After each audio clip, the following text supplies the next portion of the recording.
l'option électricien automaticien, ou électricienne automaticienne, parce qu'on a la chance cette année-ci d'avoir une fille. C'est une option en fait qui est issue finalement de l'ancienne section électromécanique qui a existé jusqu'en 2000-2002 et qui a donné naissance à deux orientations, donc mécanicien automaticien et électricien automaticien.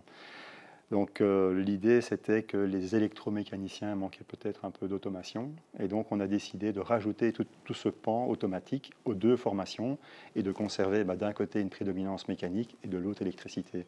Donc un électricien automaticien, c'est un électricien qui a des compétences en automation et qui a conservé des compétences en mécanique.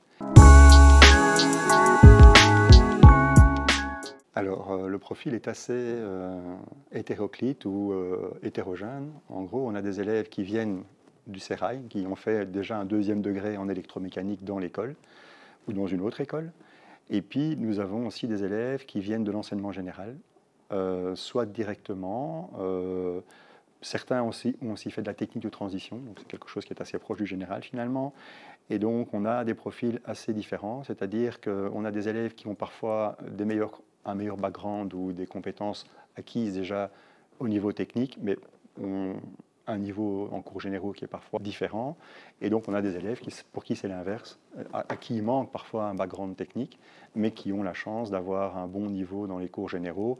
Et donc il y a une sorte de melting pot, et c'est d'ailleurs une des premières choses qu'on fait en commençant la formation, c'est d'essayer d'un petit peu homogénéiser tout ça.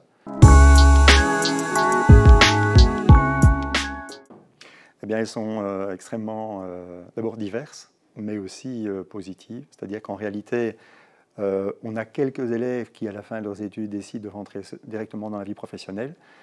Maintenant, la plupart de nos élèves décident de poursuivre et de faire un baccalauréat.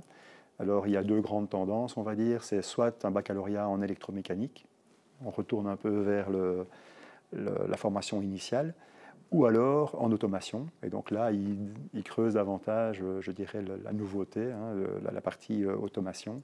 On a aussi certains élèves, bon ça c'est quand même plus rare, mais certains sont vraiment très motivés et ont un potentiel qu'ils ne demandent qu'à se réaliser et qui font un master.